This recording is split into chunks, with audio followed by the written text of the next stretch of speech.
नमस्कार मित्रांनो, सहल सह्याद्रीची या यूट्यूब चॅनलवरील या सहलीमध्ये आपले स्वागत आहे. आशा करतो माझ्या या छोट्याशा प्रयत्नाला उत्स्फूर्त प्रतिसाद द्याल. घनगड इतिहासात तसा फारसा उल्लेख नसलेला हा छोटेखानी किल्ला आपल्यासारख्या ट्रेकर्सना नेहमीच खुणावत असतो. सुमारे 3000 फूट उंचीचा घनगड हा गिरिदुर्ग प्रकारात मोडतो. मुळशीच्या पश्चिमेकडील मावळ भाग, ज्याला कोरस बारस मावळ म्हणतात, ह्याच मावळात घनगड आपल्या जागेवर अढळ असा उभा दिसतो.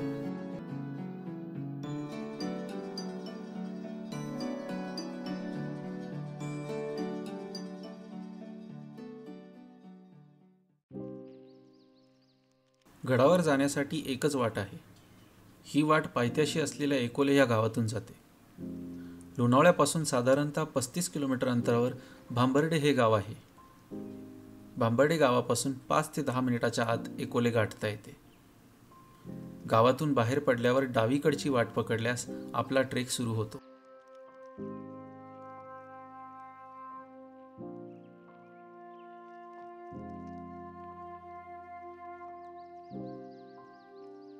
डावीकडील तारेच्या कुंपणासोबत थोडे चालत गेल्यास आपण गडाच्या पायथ्याशी असलेल्या झाडीपाशी पोहोचतो आणि समोर नजरेत भरतो तोच हा नयनरम्य घनगड.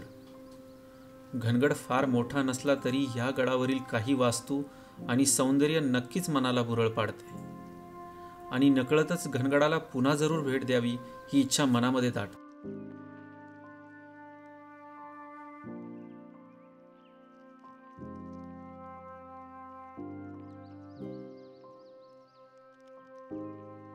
वृक्षविरहित कातळकडा आणि हिरवाईने वेढलेला पायथा घनगडाचे सौंदर्य द्विगुणित करतात. थोडे पुढे जाताच वाटेत गारजाई देवीचे मंदिर लागते. या मंदिरात श्री गाराई महाराजाची व किल्ले घनगडाची असा शिलालेख कोरलेला आहे.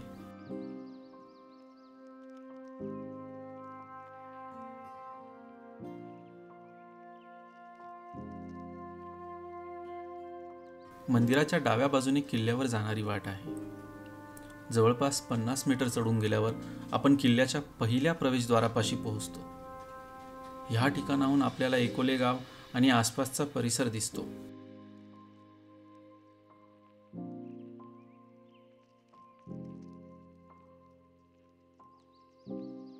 हे दृश्य डोळ्यात साठवेपर्यंत दक्षिणेला एक फोटोजेनिक कडा आपली वाट बघत असतो.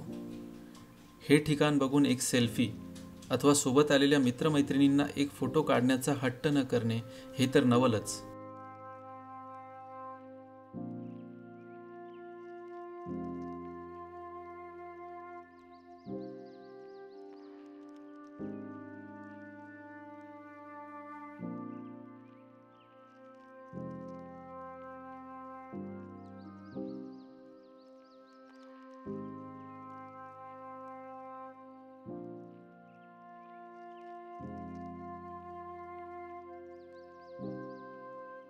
या क्षणभराच्या विश्रांतीनंतर उजवीकडे असलेली वाट आपल्याला गडाच्या पहिल्या दरवाजाजवळ घेऊन येते. या भग्नावस्थेतील दरवाजातून प्रवेश करताच आपल्याला समोर 2 कोरीव लेणी दिसतात. या ठिकाणाहून डावीकडे गडावर जाण्याचा रस्ता आहे आणि उजवीकडे पुन्हा नवीन फोटोजेनिक जागा आपली वाट बघत असते.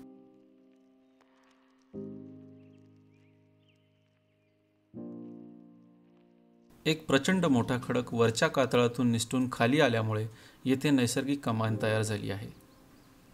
किंवा गडाच्या बांधकामावेळी काही कारणास्तव ही दरड कोसळली असावी याचीही शक्यता नाकारता येत नाही. असो, हीच ती दुसरी जागा जिथे पुन्हा आपले पाय स्थिरावतात.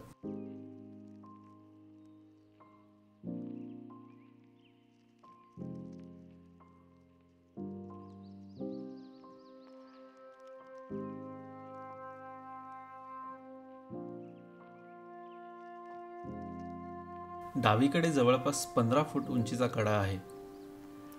येथे पूर्वी पायऱ्या होत्या. इंग्रजांनी सुरुंग लावून त्या उद्ध्वस्त केल्यात.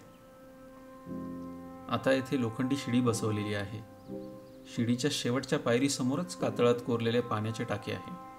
यात पिण्यायोग्य पाणी बारमाही उपलब्ध असते.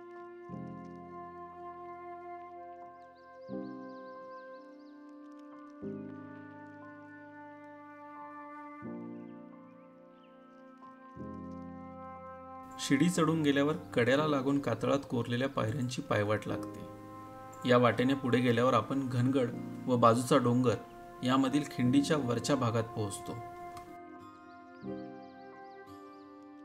पाण्याची बारमाही टाके आणि काही गुहा बघितल्यानंतर आपल्याला गडमाथ्याचे प्रवेशद्वार दिसते। या पूर्वाभिमुख प्रवेशद्वारातून आपण किल्ल्याच्या माथ्यावरती प्रवेश करतो।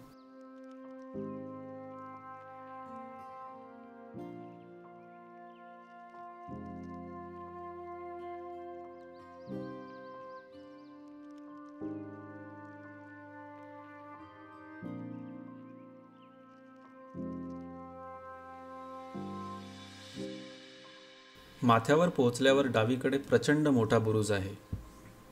उजव्या बाजूला असलेल्या पायवाटेने पुढे गेल्यास कोरडे पडलेले पाण्याचे टाके आहे आणि त्याच्या वरच्या बाजूला पायऱ्या असलेले पाण्याचे टाके आहे।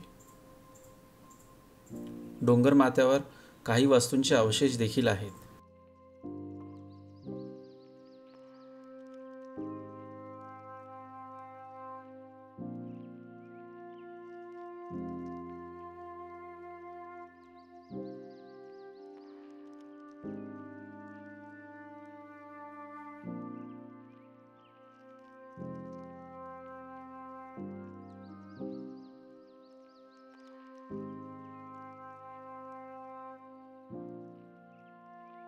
किल्ल्यावरून सुधागड, सरसगड आणि तैलबैलाची भिंत हा परिसर दिसतो। तसेच नागदांड घाट, सवाष्णीचा घाट आणि भोरप्याची नाळ या कोकणातील काही घाटवाटाही दिसतात। आशा करतो ही छोटीशी सहल शब्दात उतरवण्याचा माझा प्रयत्न तुम्हाला नक्कीच आवडेल।